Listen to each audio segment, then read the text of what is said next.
Welcome to Storytales. Please like this video and subscribe to Storytales. I hope you enjoy the story. Let's begin. The antiseptic smell of the hospital room made Brian Mercer's nose twitch. He sat rigid in the uncomfortable chair beside Raymond Vaughn's bed, watching the old man's chest rise and fall with labored breaths. The rhythmic beeping of the heart monitor provided a grim soundtrack to what they both knew were Raymond's final hours. Brian's weathered hands, calloused from years of military service and private security work, rested on his knees. At 39, the former Marine carried himself with the straight-backed discipline of a man who had seen combat. His short-cropped dark hair was beginning to show flecks of gray at the temples, but his eyes remained sharp, alert, missing nothing. Raymond stirred, his eyelids fluttering open. Once a robust businessman with a commanding presence, he now looked small against the stark white sheets. Cancer had ravaged him, leaving behind a shadow of the man Brian had respected for nearly 2 decades. "Brian," Raymond whispered, his voice barely audible over the machines. "You came." "Said I would, sir." Brian leaned forward, shoulders tense. "Rose is in the waiting room. She wanted to give us a minute." Raymond's lips pulled into a weak smile. "Good girl. Smart like her grandfather." A heavy silence fell between them. Brian had always appreciated that about Raymond. The man understood the value of quiet. Not like Kylie, who filled every space with noise, demands, complaints. "How are you holding up?" Raymond asked, studying Brian's face. Brian gave a quick nod. "We're managing." "Rose, she misses her mother." Brian's jaw tightened. "But she's strong." Raymond's face darkened. "Kylie made her choice. Running off with Peter." He spat the name like it was poison. "My own daughter, with her mother's husband. Her stepfather." Brian remained silent. The betrayal still cut deep, even after 2 years. Kylie had abandoned them without warning, leaving only a hastily scribbled note. "Found someone who makes me happy. Don't try to find me." As if 17 years of marriage and raising their daughter meant nothing. "I should have seen it," Raymond continued, his voice stronger now, fueled by anger. "The signs were there. She's got her mother's selfishness. Rose needs to remember the good parts," Brian said quietly to Raymond's laugh, turned into a cough. Brian reached for the water cup, helping the old man drink through a straw. "Always protecting others," Raymond said after catching his breath. "Even those who don't deserve it." The sun was setting outside, casting long orange rays through the half-closed blinds. Time was running out. They both felt it. "I need you to know something, Brian." Raymond's hand trembled as he reached for Brian's arm, gripping it with surprising strength. "I've taken care of things. For you and Rose." Brian frowned. "Sir, let me finish." Raymond's eyes were clear now, intense. "I see her for what she is now. But you, son, you're a good man. Protect Rose. I'll make sure you can." Brian nodded slowly, understanding the weight behind the words. "She'll come back," Raymond warned, his voice dropping to a whisper. "When she hears about the money, she'll come back, thinking she's owed something." "I can handle Kylie," Brian said, his voice flat. Raymond studied him for a long moment. "Yes," he said finally. "I believe you can." A nurse knocked softly before entering the room. "I'm sorry, Mr. Mercer, but visiting hours are ending soon." Brian stood. "I'll get Rose." "No." Raymond shook his head weakly. "I'm tired. Tell her I'll see her tomorrow." They both knew there might not be a tomorrow, but Brian nodded anyway. "Yes, sir." "Brian." Raymond's voice stopped him at the door. "When she comes, remember what she did to your family."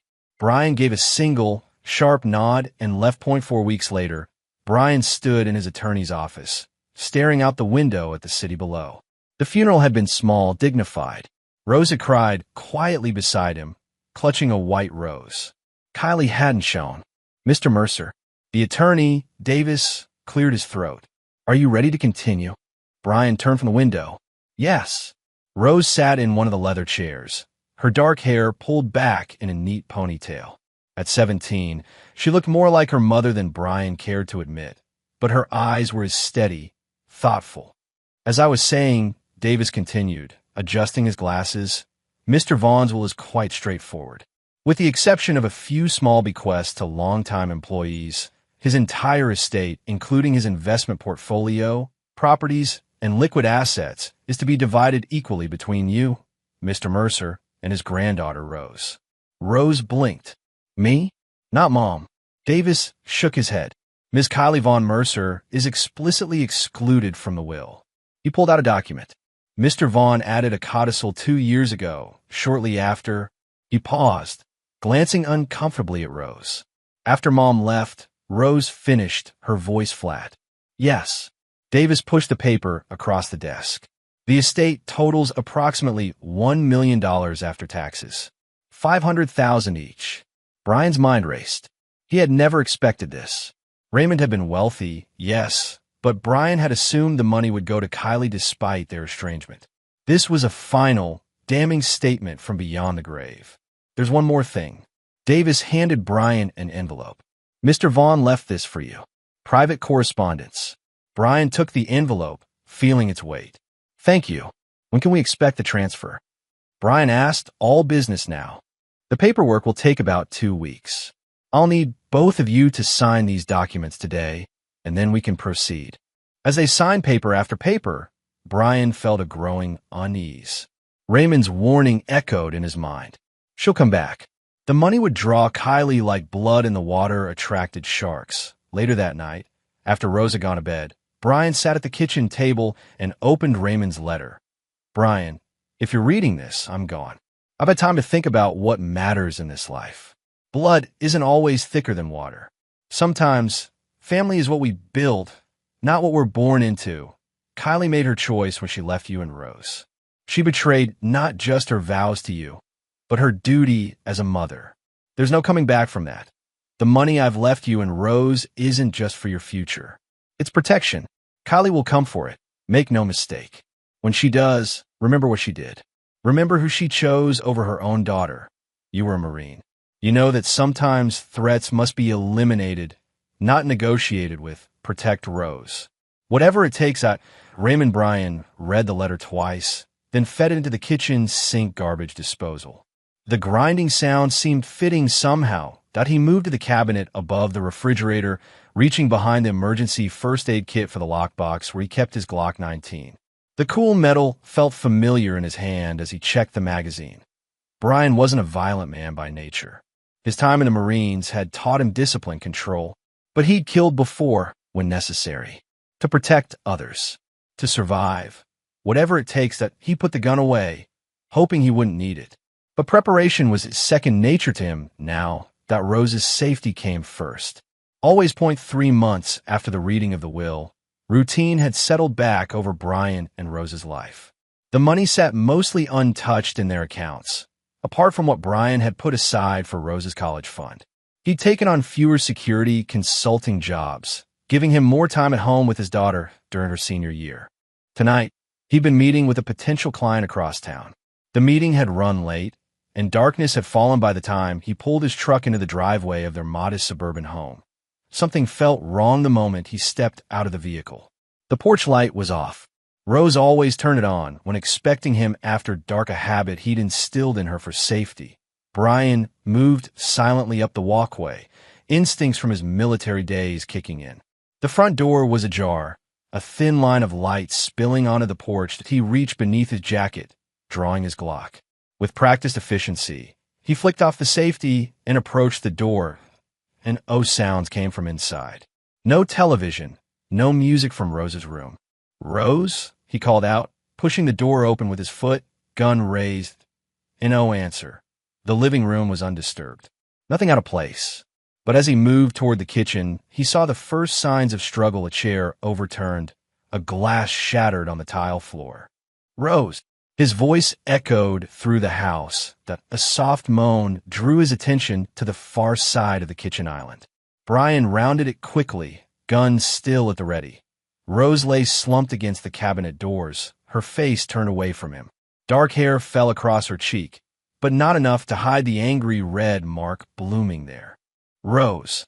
Brian holstered his weapon and knelt beside her, gently turning her face toward him, his stomach clenched. Her left eye was swelling shut, the skin around it already darkening to purple. Blood trickled from a split in her lower lip. Dad. Her voice was weak, confused. You're home. What happened? Who did this? The words came out calm, controlled, but inside a cold rage was building. Rose struggled to sit up straighter, wincing with the effort. Mom, she came back. The words hit Brian like a physical blow. He'd been expecting this, dreading it, but hearing it still felt like a punch to the gut. Where is she now? He asked, already scanning the room for other threats. Gone. Rose's hand trembled as she touched her swollen cheek. She wasn't alone. Peter was with her. Brian's hands clenched into fists at the mention of the man. Peter Vaughn, the stepfather who had helped destroy their family. Tell me everything, Brian said, helping Rose to a chair before retrieving an ice pack from the freezer. Rose pressed the ice to her face, tears welling in her uninjured eye. I was doing homework. They just walked in. Mom had a key, I guess. Her voice caught. She looked different. Harder. Brian nodded, encouraging her to continue while he visually checked her for other injuries. She asked about Grandpa's money. Rose's voice hardened, said it was rightfully hers, that you had manipulated her father into cutting her out. Brian remained silent, feeling the rage build with each word. I told her to leave. Rose straightened her shoulders slightly, a flash of defiance breaking through her pain. Said she gave up any right to Grandpa's money when she walked out on us. A hint of pride cut through Brian's anger. His daughter was strong. That's when she hit me. Rose's composure cracked. Mom hit me, Dad. Her own daughter. Brian's hand tightened on the back of the chair, his knuckles turning white. Peter just stood there, smiling. Fresh tears spilled down Rose's cheeks. Then he grabbed my arms while Mom kept hitting me. The kitchen light seemed to dim as rage narrowed Brian's vision to a tunnel. He forced himself to breathe, to focus on Rose. They said they'd be back. Rose looked up at him, real fear in her eyes now. Mom said, tell your daddy to give me my father's money. If he doesn't, I'll break you even worse next time. Brian stood frozen, absorbing each word like a bullet. The threat against his child. The betrayal by the woman who had once been his wife, the mother of his child. His military training, the ability to compartmentalize, to channel emotion into action kicked in. The rage didn't disappear, but it crystallized into something cold. Controlled. Lethal. Brian walked to the drawer near the sink, pulling out his combat knife. The 7-inch blade gleamed under the kitchen lights as he tested its edge with his thumb. His hand tightened around the handle, familiar with its weight and balance. Part of him, the part that had been trained to kill efficiently, without hesitation, was already calculating. Planning. Dad. Rose's voice was small, uncertain. Brian turned to look at his daughter, really seeing her. The bruises forming on her young face. The fear and confusion in her eyes. They touched my daughter, he said, his voice deadly calm. They die. Rose's eyes widened. Dad, what are you going to do? Brian sheathed the knife at his belt and moved to the cabinet where he kept his gun cleaning kit. Beneath it was a small steel case. I'm going to take care of this, he said, unlocking the case. Inside lay his old military burner phone, untraceable, and a set of lock-picking tools he'd kept from his special ops days. You need to go to Aunt Meredith's, he told Rose, referring to his sister who lived across town. Pack enough for a few days. But school, I'll call them. Medical leave. His tone left no room for argument. I'll drive you there now. Rose stood shakily, holding onto the counter for support. Are you going after them? Brian looked at his daughter, seeing both the child he'd raised and the woman she was becoming. He wouldn't lie to her. Yes. What, they go to the police? Rose asked, practical even in her fear. They won't. Brian was certain. Peter's on parole. Has been for years. They'll stay in the shadows. Rose nodded slowly, understanding. Be careful, she whispered. Brian crossed the kitchen and gently pulled her into a hug, mindful of her injuries. Pack your bag, he said softly. I'll handle everything else. As Rose disappeared down the hallway, Brian took out his phone and dialed his sister. Meredith? I need a favor. He kept his voice low. Rose needs to stay with you for a few days. No, everything's not fine. Kylie's back. He listened to his sister's shocked response. She hurt Rose, he said finally, cutting through her questions. I'm handling it. No, don't call the police. This is family business. After ending the call, Brian went to his bedroom and opened the safe hidden behind the dresser. Inside was a second handgun, a .45 caliber, and several boxes of ammunition. He loaded the weapon methodically, his movements precise. In his closet, behind his suits, hung a black duffel bag.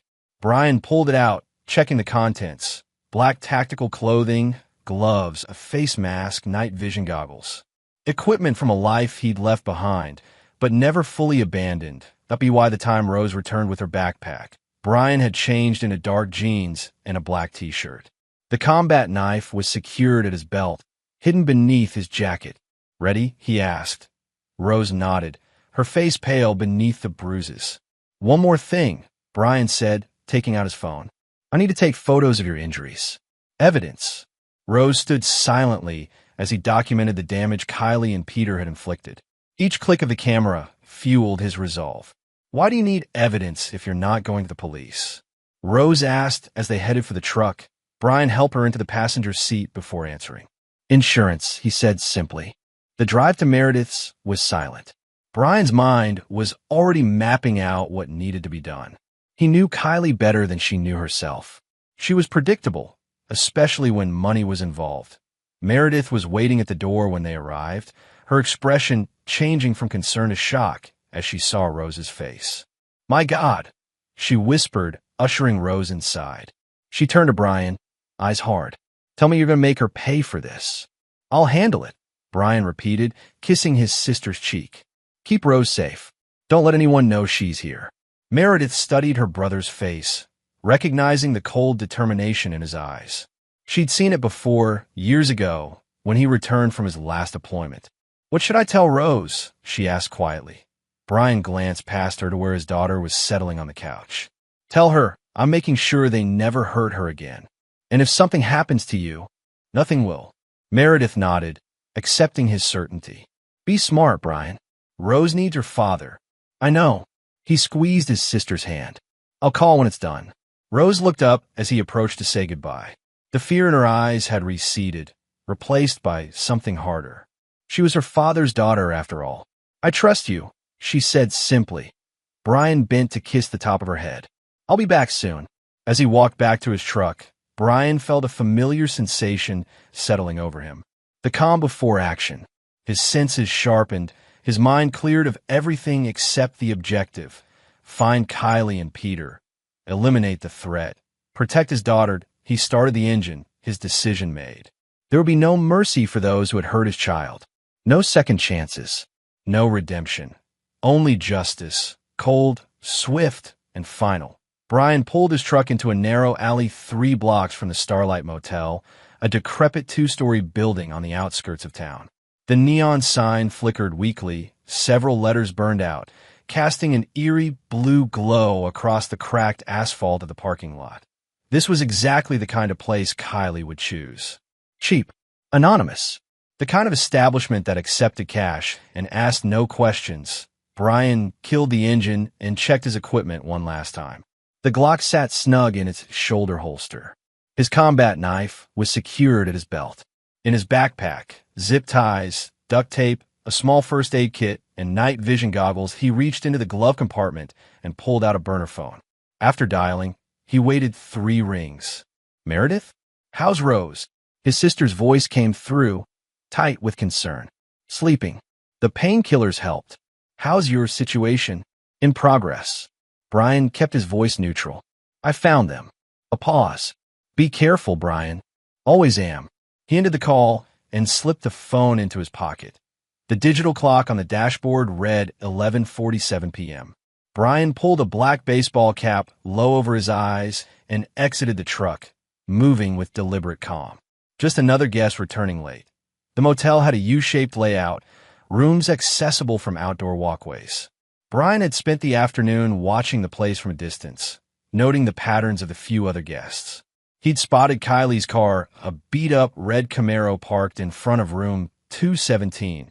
He took the exterior stairs at the far end of the building, footsteps silent on the concrete. The second-floor walkway offered a clear view of the parking lot and the road beyond. No police. No unexpected visitors. Room 217 sat at the middle of the walkway, a dull yellow light seeping through the thin curtains. Brian moved past it, testing the handle of the empty room next door. Locked as expected. With practiced efficiency, he pulled out his lock-picking tools and worked the mechanism. 20 seconds later, he was inside the dark, musty room. The walls were thin, the construction cheap. Brian pressed his ear against the shared wall with room 217. Music. The low thump of bass. Voices. He pulled a small device from his pocket, a tactical microphone that amplified sound through walls. Fitting the earpiece, he pressed the microphone against the wall. Should have seen her face. Kylie's voice, slurred with alcohol. Little Princess wasn't expecting Mommy to hit back. Peter's laugh grated through the device. Think he'll cave? Old military types like him, all about honor and shit. Brian's predictable.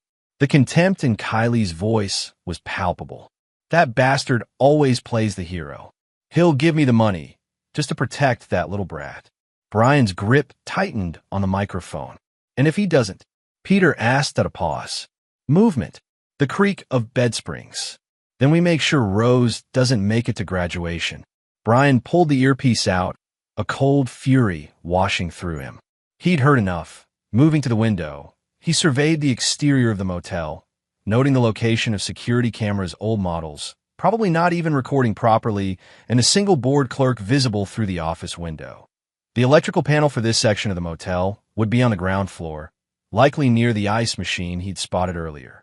Brian waited until the clerk disappeared into a back room before exiting the empty room and making his way back to the stairs.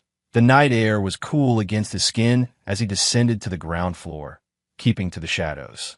A couple stumbled out of a room near the office, laughing too loudly, clearly drunk. Brian turned away, becoming just another shadow until they drove off. The electrical panel was exactly where he expected, partially hidden behind an ice machine that hummed and rattled. A simple padlock secured the metal door child's play. Brian had it open in seconds. Inside, clearly labeled switches controlled each section of the motel. Brian found the one marked rooms 210 to 220 and flipped it down. Above him, a section of the second floor went dark. Time to move.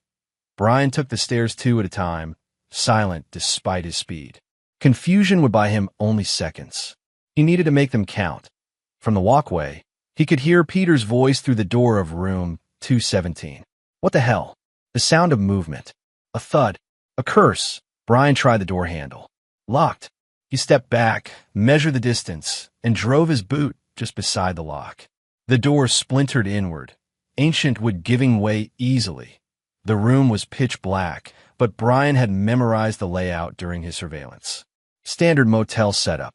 Bed against the far wall. Bathroom to the right. Small table by the window. Peter's outline was visible against the faint glow from the parking lot lights filtering through the curtains. He was fumbling with something, a phone, its screen illuminating his face for a brief second. Who's there? Peter called out, his voice cracking. Kylie? Did you do this? Brian moved like a ghost, closing the distance before Peter realized someone else was in the room. His arms snaked around Peter's throat, forearm pressing against his windpipe in a practiced hold. Peter thrashed, trying to break free. He was big but soft. No real training. No discipline. What? Peter choked out, clawing at Brian's arm. Shut up, Brian hissed, tightening his grip. Recognition dawned in Peter's eyes, visible even in the darkness. Fear replaced confusion. Brian, he gasped. Wait. Brian dragged him backward toward the bathroom. Peter kicked wildly, knocking over the small table, sending a lamp crashing to the floor. Where's Kylie? Brian demanded, his voice deadly calm. Out, Peter wheezed. Store, liquor. Brian kicked open the bathroom door and shoved Peter inside, slamming him face first against a mirror above the sink. The glass cracked, but didn't shatter. Peter grunted in pain. Listen, man, we can talk about this. Brian smashed Peter's face into the mirror again, harder. This time, the glass broke, blood spraying across the reflective shards. You helped her hurt my daughter, Brian said, each word precise and cold. Peter's nose was clearly broken, blood streaming down his face. It was Kylie's idea, he babbled, panic rising in his voice. I just held her. I didn't hit the kid. Brian spun Peter around, slamming him against the bathroom wall. The yellow bulb above flickered back to life as emergency power kicked in, casting harsh shadows across Peter's bloodied face. You're pathetic, Brian said, hiding behind a woman while you hurt a teenage girl. Wait. Peter's eyes were wide with terror now. We can make a deal the money. I can get Kylie to back off. Brian's combat knife appeared in his hand, the movement so swift Peter barely registered it before the blade pressed against his throat. You held my daughter while her mother beat her. Brian's voice was barely above a whisper now. What kind of man does that? Sweat mixed with blood on Peter's face. Please, he whispered. Don't kill me. Did Rose beg too? Brian asked. When you're holding her arms? Before Peter could answer, Brian drove the knife into his stomach, angling upward with practiced precision. He twisted the blade, ensuring maximum damage. Peter's mouth opened in a silent scream, his body going rigid with shock. Brian leaned in close, his voice calm in Peter's ear. You should have stayed away from my daughter. He withdrew the knife with a swift motion and stepped back, watching as Peter slid down the wall, leaving a smear of blood. His hands clutched uselessly at the wound, trying to stem the flow of blood. Kylie, Peter gasped, his voice already weakening. She's next, Brian promised. Peter's eyes glazed over, his breathing becoming shallow. A minute later, he was gone. Brian stared at the body dispassionately, feeling nothing but a cold satisfaction. One threat eliminated.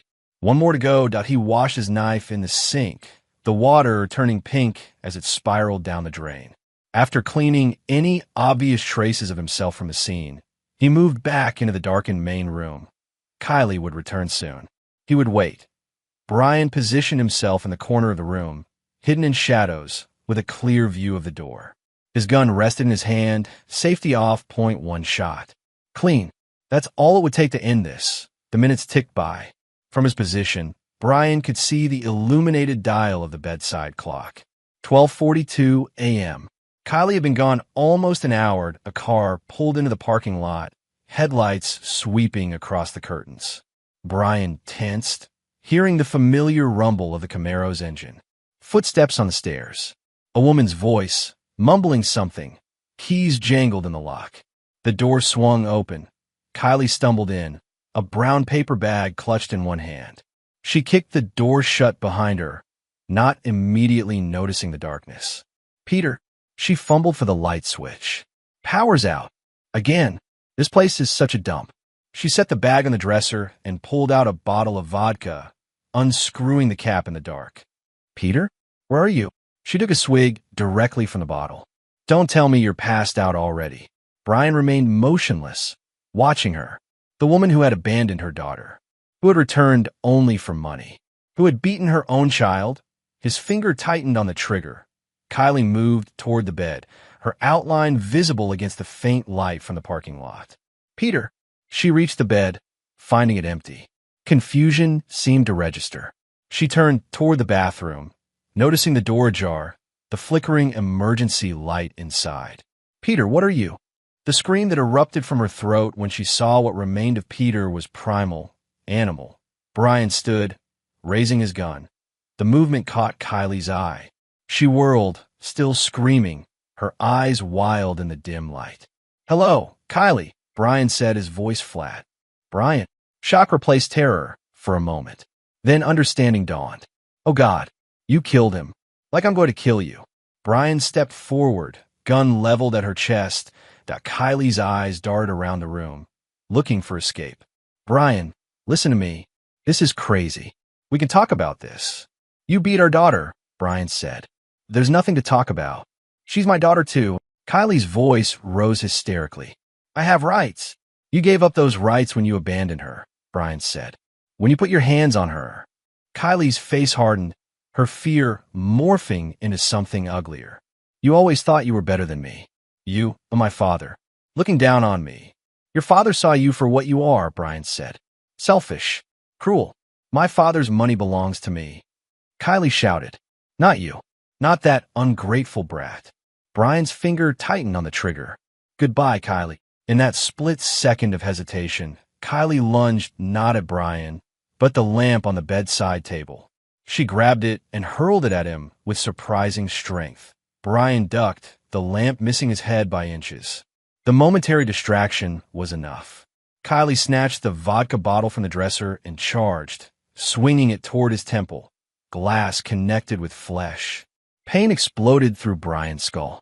His vision blurred, the gun slipping from his grasp. Kylie didn't waste the opportunity. She bolted for the door, yanking it open and racing into the night. Brian pushed himself to his feet, head pounding. Blood trickled down the side of his face. He retrieved his gun and staggered to the doorway. From the walkway, he could see Kylie scrambling into her Camaro. The engine roared to life. Tires squealed against asphalt as she reversed recklessly, nearly hitting a parked car before speeding toward the exit.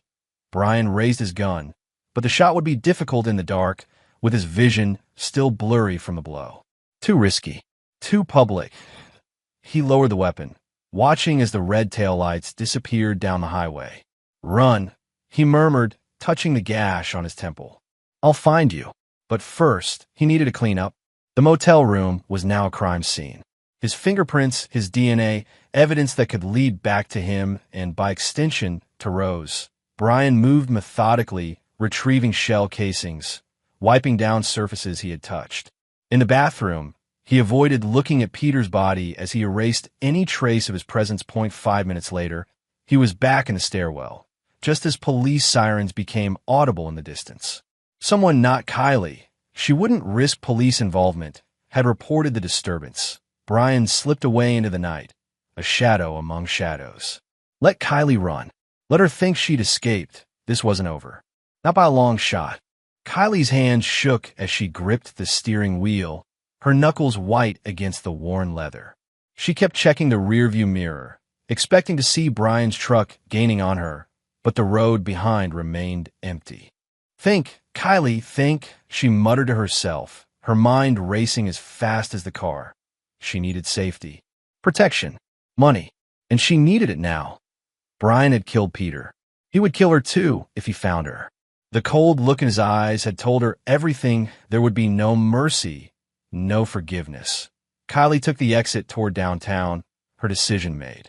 There was one person who could help her, one person who had the manpower and the means to stop Brian. Vincent DeSanto. Vinny to his friends, of which she had once been counted. The relationship had been brief, but intense, a fling she'd had during one of her and Brian's rough patches years ago. Vinny had been obsessed with her, willing to give her anything, until Brian found out and confronted him.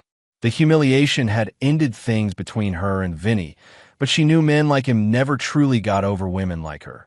Vinny owned several businesses downtown, legitimate fronts for his less legal operations. At this hour, he'd be at the Ruby Room, the high-end bar that served as his unofficial headquarters. Kylie parked a block away and checked her appearance in the rearview mirror. Her makeup was smudged, her hair a mess. She did what she could to fix it, applying fresh lipstick with a still trembling hand. The cut on her forehead from the broken mirror glass would be harder to hide. She dabbed at it with a tissue, wincing. It would have to do. The Ruby Room glowed red against the night, its neon sign casting crimson shadows across the sidewalk. A mountain of a man stood at the entrance, arms folded across his chest. "I need to see Vinny," Kylie said, trying to keep her voice steady. The bouncer looked her up and down, taking in her disheveled appearance. "He expecting you?" "No, but tell him Kylie Vaughn is here." She purposely used her maiden name. "He'll want to see me." The bouncer's expression didn't change, but he pulled out a phone and stepped aside to make a call. Kylie waited, fighting the urge to look over her shoulder. A minute later, he returned. "Third floor. Tony will take you up." A second bouncer materialized from inside, slightly smaller than the first, but no less intimidating. He led her through the crowded main floor of the bar, past the VIP section, to a private elevator at the back. "He's in a good mood tonight," Tony said as the elevator ascended. "Lucky for you." The elevator opened directly into Vinny's private lounge, a tastefully decorated space with leather furniture, a fully stocked bar, and windows overlooking the city. Vincent DeSanto stood with his back to her, gazing out at the view, a glass of amber liquid in his hand. At 45, He carried himself with the confidence of a man accustomed to power. His dark hair was threaded with silver at the temples, his suit impeccably tailored to his broad shoulders. "Kylie Vaughn," he said without turning. "It's been, what, 5 years?" "Something like that," Kylie said, trying to sound casual despite her racing heart. Vinny turned, his dark eyes taking in every detail of her appearance. His gaze lingered on the cut on her forehead. "Rough night?" he asked, gesturing to a chair. Kylie sat, crossing her legs. "You could say that." Vinny took the seat opposite her, studying her face. "Last I heard, you ran off with your stepfather. Caused quite the scandal." "Things change," Kylie said, forcing a smile. "Apparently." Vinny took a sip of his drink. "What brings you to me after all this time? Looking like you've been through a war." Kylie leaned forward, letting her voice break slightly. "I need help, Vinny. I'm in trouble. I can see that." He set down his glass. "What kind of trouble?" "Brian, my ex-husband." Kylie allowed tears to well in her eyes. "He's trying to kill me." Vinny's expression remained neutral. "The ex-Marine? Why would he suddenly want you dead after all this time?" "My father died," Kylie said, the lie coming easily. "Left his entire estate to Brian and my daughter. Cut me out completely." "And you wanted your share?" Vinny surmised. Kylie nodded. "It was rightfully mine. I just wanted what I deserved. So you went to ask for it, and things got heated." Vinny gestured to her cut. "Brian's changed," Kylie said, the tears now flowing freely. "He's not the man I married. He's dangerous. Tonight," she broke off, covering her mouth as if overwhelmed. "Tonight," Vinny prompted. "He killed Peter, my partner." Kylie shuddered convincingly. "We were at a motel. Brian found us somehow. Cut the power. Peter went to check. I heard fighting. When I got to the bathroom, there was so much blood." Vinny's eyes narrowed slightly. "And Brian? He came after me next. Said I was going to join Peter. I barely escaped." Kylie wiped at her tears. "He'll find me, Vinny. He'll kill me. You're the only one who can help me." Vinny leaned back, considering her story. "Why not go to the police?" "With what evidence?" Kylie asked. "It would be my word against his. A grieving father protecting his daughter against the woman who abandoned them? Who do you think they believe? And what exactly do you want from me, Kylie?" Vinny asked, his voice neutral. "Protection," Kylie said immediately. "A place to stay where Brian can't find me. And I need Brian stopped before he finds me again." "Stopped," Vinny repeated, a slight smile playing at his lips. "Permanently?" Kylie hesitated for just a moment before nodding. "Yes, that's a significant ask." Vinny stood, moving to the bar to refill his glass. "What are you offering in return?" Kylie rose and followed him, deliberately standing closer than necessary. "I can pay you. Once this is all settled, once Brian is taken care of, I can get my father's money. It's $1 million, Vinny. I'll give you half." Vinny turned to face her, their bodies nearly touching. $500,000, he mused. "A generous offer. I remember how good we were together," Kylie said softly, placing a hand on his chest. "That could be part of the arrangement, too." Vinny caught her wrist, his grip firm but not painful. "You haven't changed, have you, Kylie? Still playing the same games?" Kylie met his gaze defiant. "I'm playing to survive." Vinny studied her for a long moment before releasing her wrist. "If you want my help, you'll have to make it worth my while." A slow smile spread across Kylie's face. She'd won. Vinny would protect her. And Brian steady.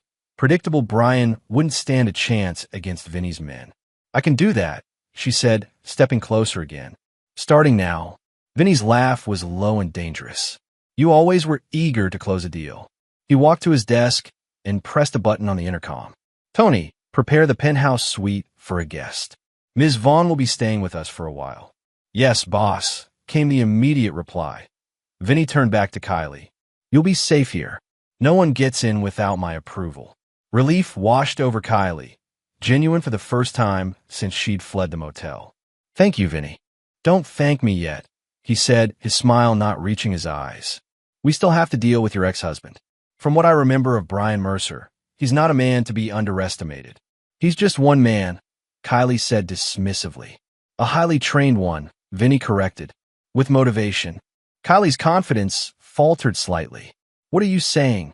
I'm saying, Vinny moved closer, his voice dropping, that if he really killed your boyfriend and is hunting you, then he's committed.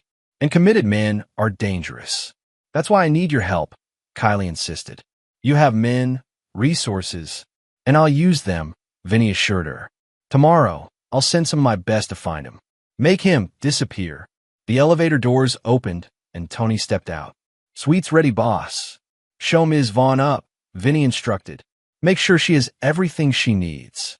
As Kylie moved to follow Tony, Vinny caught her arm. One last thing, he said quietly. If I find out you're lying to me, that this is some kind of scam, there won't be anywhere you can hide. Understood. Kylie swallowed hard, but kept her expression confident. Crystal clear. Vinny released her, his smile returning. Good night then, Kylie. Rest well. Tomorrow, we'll take care of your problem. As the elevator doors closed, Kylie leaned against the wall, finally allowing herself to breathe. She was safe for now, protected, and soon, Brian would be dead, the money would be hers, and she could start over. Fresh, rich, free.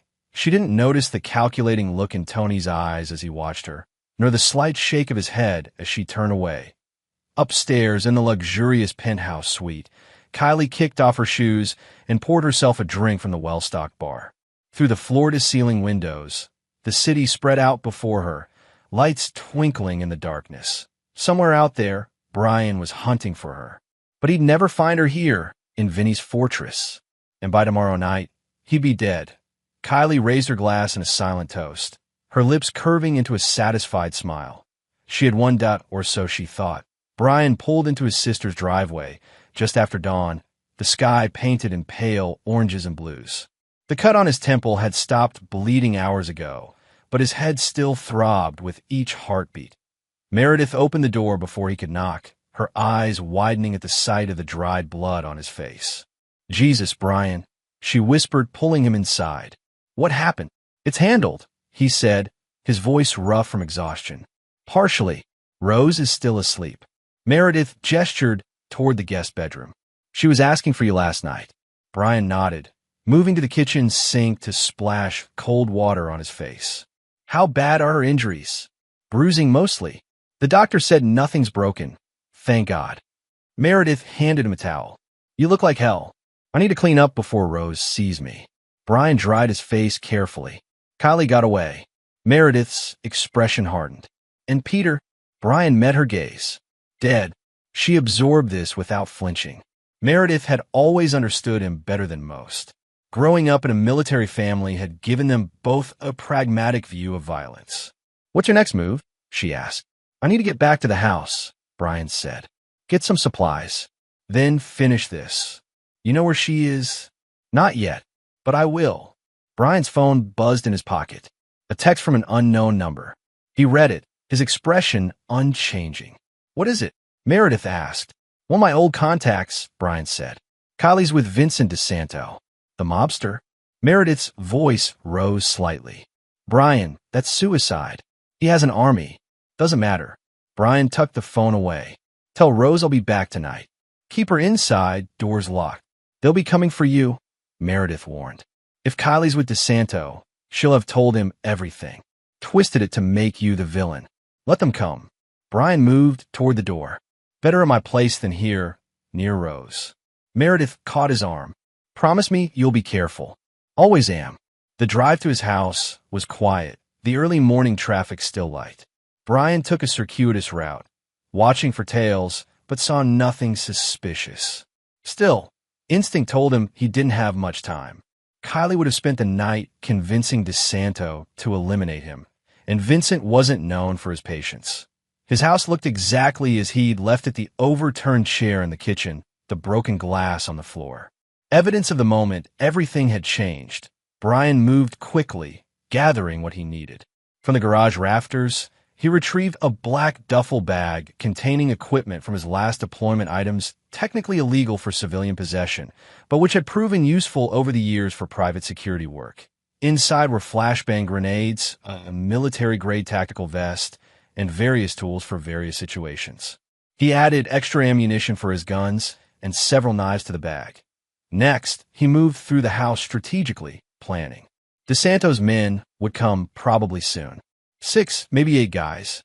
They'd expect to surprise him, to overwhelm him with numbers. Brian would be ready that he worked quickly, setting up a series of traps. A nearly invisible tripwire at the front entrance, connected to a flashbang. Furniture positioned to create choke points.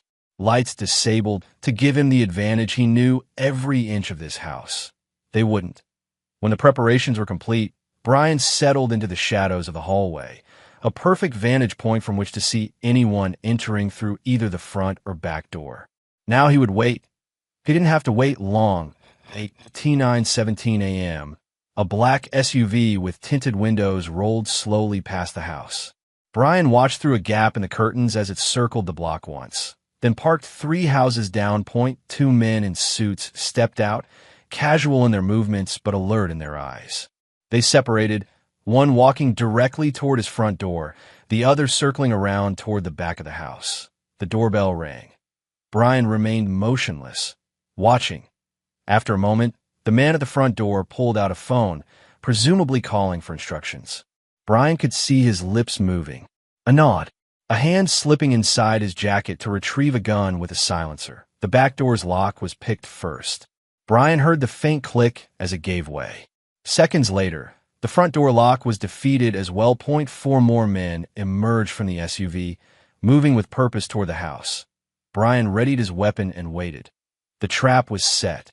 The hunters were about to become the hunted. The first man through the front door triggered the tripwire. The flashbang detonated with a deafening blast and blinding light. Shouts of confusion and pain erupted as the house plunged into chaos. "What the fuck?" a voice shouted. "I can't see." "Fan out," another ordered. "Find him." Brian moved like a ghost through the house he knew by heart. The first target stumbled forward, disoriented from the blast, gun wavering in his hand. Brian emerged from the shadows behind him, one arm wrapping around the man's throat, the other driving his combat knife deep into the soft flesh just below the jaw. A clean, nearly silent kill. The thug's body hadn't even hit the floor before Brian was moving to his next position. The second man was more cautious, vision clearing as he advanced into the living room, gun raised. He never saw Brian. The shot from Brian's silenced pistol entered between his eyes, dropping him instantly. "Joey? Tony?" A third voice called from the kitchen. "Did you find him?"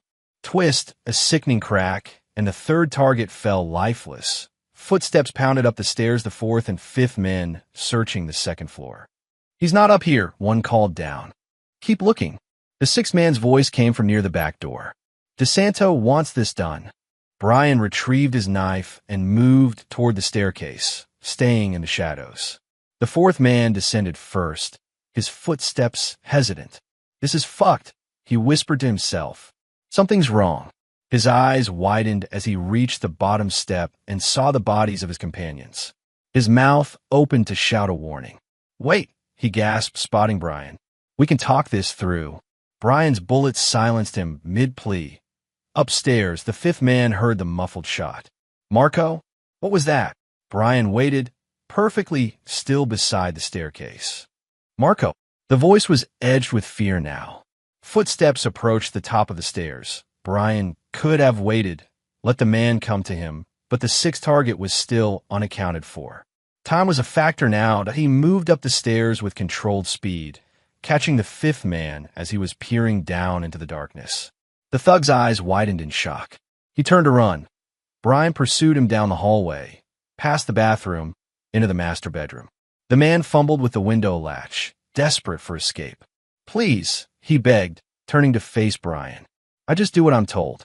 I got kids." "So do I," Brian replied, and fired once. The sixth and final target had heard the commotion. Brian moved back toward the stairs, listening. The house had gone silent. A floorboard creaked near the back door. Brian smiled grimly. The last man was trying to escape. Moving quickly but silently, Brian circled through the dining room to cut off the retreat. The sixth man was already halfway out the door, casting terrified glances over his shoulder. "Going somewhere?" Brian asked from behind him. The man whirled, firing wildly. The shots went wide, embedding themselves in the wall. Brian's response was a single, precise shot to the chest. The man collapsed half in, half out of the doorway, his blood staining the threshold. Brian surveyed the scene dispassionately. 6 men, 6 corpses. DeSanto would get the message, but it wouldn't end here. DeSanto was protective of his people not out of loyalty, but as a matter of reputation. An attack on his men was an attack on him. Brian gathered his weapons and equipment. The house was compromised now, a crime scene. He wouldn't be returning. Before leaving, he placed a call from one of the dead men's phones. Yeah, DeSanto's voice. The men you sent are dead, Brian said calmly. All 6 of them. A pause. Mercer, you're sheltering my wife. Ex-wife, DeSanto corrected, his tone carefully neutral. She came to me for protection. From what? You, DeSanto said. She told me what you did to her boyfriend, what you planned to do to her. Brian laughed, a cold sound without humor. And you believed her. Should I not? There was genuine curiosity in DeSanto's voice. She beat my daughter, Brian said. Her and Peter put their hands on my 17-year-old girl. That's why Peter's dead. That's why Kylie will be next. A long silence. That's not the story she told me. I'm sure it wasn't. Brian checked his watch. Police response time to this neighborhood would be under 10 minutes. He needed to move. Here's what's going to happen. You're going to hand Kylie over to me, or I'm coming for her. And anyone who stands in my way dies. DeSanto chuckled. You got balls, Mercer. Coming to my place will be suicide. We'll see. Brian ended the call and headed for the door, stepping over bodies as he went that DeSanto now had a choice to make. Hand over Kylie, or prepare for war. Brian already knew which option the crime boss would choose. DeSanto's ego wouldn't allow anything else. Fine by him. One-stop shopping. Kill DeSanto. Kill Kylie. And the threat to Rose permanently as he slipped away from the house. Sirens wailing in the distance. Brian felt a cold clarity. The final confrontation was coming, and he was ready that DeSanto's main base of operations was a warehouse on the outskirts of the industrial district. On paper, it was a legitimate storage facility for his import business. In reality, it served as the hub for his various illegal enterprises. Brian watched the warehouse from the roof of an abandoned building across the street. The sun was setting, casting long shadows across the cracked pavement of the loading area. 2 guards patrolled the perimeter, while security cameras covered every approach. After eliminating DeSanto's hit squad, Brian had spent the day gathering intelligence, calling in favors from contacts in his private security network. The warehouse layout, guard rotations, security systems, all laid out for him by people who owed him or feared him. His burner phone vibrated. A text from Meredith. Rose is safe. Be careful. Brian tucked the phone away and checked his equipment one last time. The Glock was fully loaded, with 2 spare magazines. The combat knife was secured at his belt. The tactical vest beneath his black jacket would stop most handgun rounds that he wouldn't have the element of surprise this time. After the morning's events, DeSanto would be expecting him. The warehouse would be fortified, filled with armed men. But Brian had one advantage. They didn't understand who they were dealing with. They saw a grieving ex-husband, a protective father. They didn't see the Marine who had survived 3 tours in active combat zones. The special operator who had conducted missions that would never appear in any official record. As darkness fell, Brian made his move. The warehouse had a blind spot, a section of the perimeter where 2 security cameras overlapped but left a 3-second gap when rotating. Brian timed his approach perfectly, slipping past the coverage and scaling the fence. The first guard never knew what hit him. Brian's arm locked around his throat from behind, cutting off blood flow to the brain. Unconsciousness came in seconds, death in minutes. The second guard was more alert, spinning at the sound of approaching footsteps. He reached for his weapon, but Brian was faster. A knife throw from 15 feet away, the blade sank into the guard's throat, silencing any cry for help. Brian retrieved his knife and approached the side entrance. The door was rigged with an alarm system, but the wiring was exposed amateur work. He bypassed it easily and slipped inside. The warehouse interior was dimly lit, the main floor filled with shipping containers and wooden crates. Voices echoed from the office area at the far end, where light spilled from beneath the door.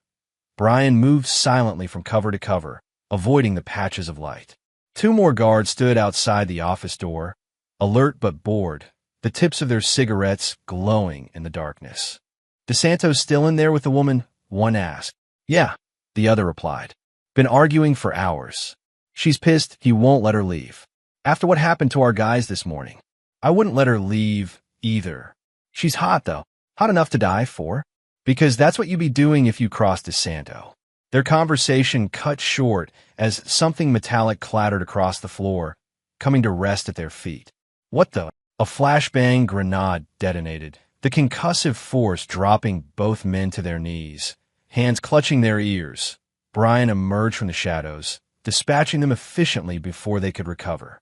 Two quick shots from his silenced pistol. Two more bodies. He approached the office door, pressing his ear against it. Three voices inside DeSanto, Kylie, and one other man, probably a bodyguard. "Can't keep me prisoner here." Kylie's voice was shrill with anger. "You're not a prisoner," DeSanto replied evenly.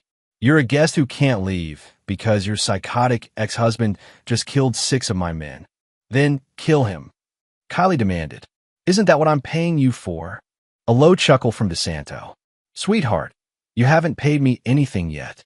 And after the stunt your ex pulled this morning, the price just went up. I told you, once this is over, you'll get your money. $500,000.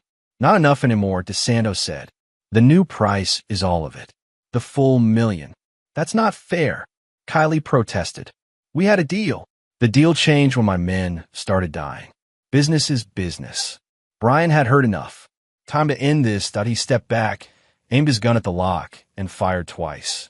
The door burst open, revealing a startled DeSanto behind a large desk, Kylie frozen mid-argument beside him, and a bodyguard reaching for his weapon. Brian's first shot took the bodyguard in the chest. His second was aimed at DeSanto, who had just opened his mouth to speak. "You got balls, Mercer, I'll give you that." The bullet caught him squarely in the forehead, cutting off his words.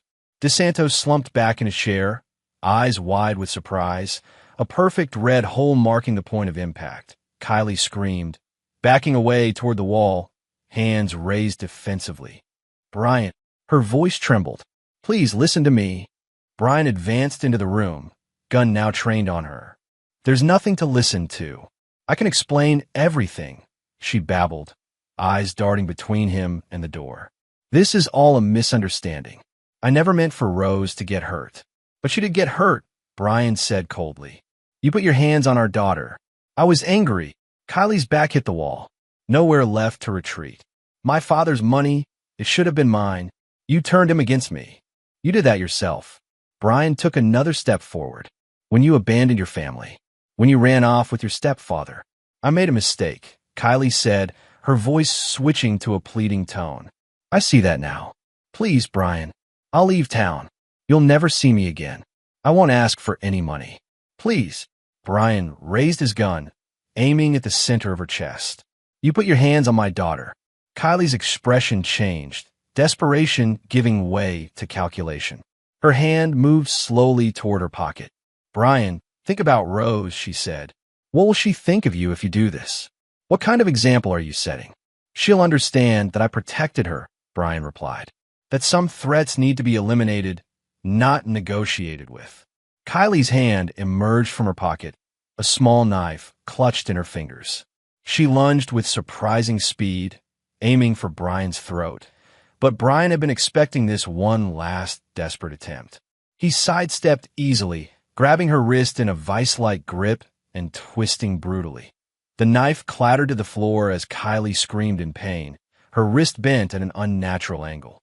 "No second chances," Brian said coldly, and pulled the trigger. That Kylie's body jerked backward with the impact, her eyes wide with shock. She slid down the wall, leaving a smear of red. Her gaze already growing distant. It was over in seconds. The woman who had abandoned her family, who had returned only to hurt their daughter, who had tried to have him killed, gone. Brian felt no triumph, no satisfaction. Only a cold certainty that he had done what was necessary, and he gathered shell casings and anything else that might link him to the scene, then made his exit the same way he had entered. The night swallowed him as he slipped away from the warehouse. Just another shadow among many. By morning, he would be gone from this city. He and Rose would start fresh somewhere new, somewhere Kylie's ghost couldn't follow. 3 weeks later, Brian stood on the deck of a small lakeside cabin, watching the sun rise over the water. The property was remote, peaceful, a place to heal, to rebuild. The cabin belonged to an old Marine buddy who owed Brian a favor. No questions asked, no paperwork filed. Just a safe haven until Brian and Rose could figure out their next move. Behind him, the screen door creaked open. Rose stepped out onto the deck, a mug of coffee clutched in her hands. The bruises on her face had faded to yellowish shadows, barely visible now. The physical wounds were healing nicely. The emotional ones would take longer. "Morning, Dad," she said, leaning against the railing beside him. "Sleep okay?" Brian asked. Rose nodded. Better than before. They stood in comfortable silence, watching a pair of ducks glide across the still surface of the lake. The nearest neighbor was 5 miles away. No traffic noise, no city hum. Just the rustle of pine trees and the occasional call of birds. "I checked the news again," Rose said finally. "Nothing about us. Nothing about..." Brian had expected as much. The deaths of Peter Vaughn, Vincent DeSanto, and Kylie would be written off as gang violence, drug deals gone wrong, the usual explanations for bodies found in seedy motels and warehouse districts. The police wouldn't look too hard. DeSanto had been on their radar for years, his death a convenience rather than a tragedy. "That's good," Brian said. "Means we've got time to decide what's next." "Where will we go?" Rose asked. "Wherever you want. Maybe the West Coast. You always talked about California." Rose smiled faintly. "College applications are due soon." Brian nodded, glad to hear her thinking about the future. "We'll make it work. The money your grandfather left you should cover tuition anywhere you want to go." The mention of Raymond Vaughn brought a shadow to Rose's face. "Do you think Grandpa knew? What would happen when he left us the money?" "Your grandfather was a smart man," Brian said carefully. "He understood your mother better than anyone." Rose fell silent again, gazing out at the lake. When she finally spoke, her voice was small but steady. "Dad, do you ever regret it? What you did?" Brian turned to look at his daughter, really look at her. She wasn't a child anymore, hadn't been for some time. She deserved the truth. "No," he said simply. "Some people don't deserve to walk away. Some threats can't be managed, only eliminated." To his surprise, Rose nodded. "I understand." She paused, her fingers tightening around her coffee mug. "I'm glad they're gone. Does that make me a bad person?" Brian put his arm around her shoulders. "It makes you human. They hurt you. They would have hurt you again. Mom used to say I was too soft," Rose said quietly. "That I didn't know how to fight for what I wanted."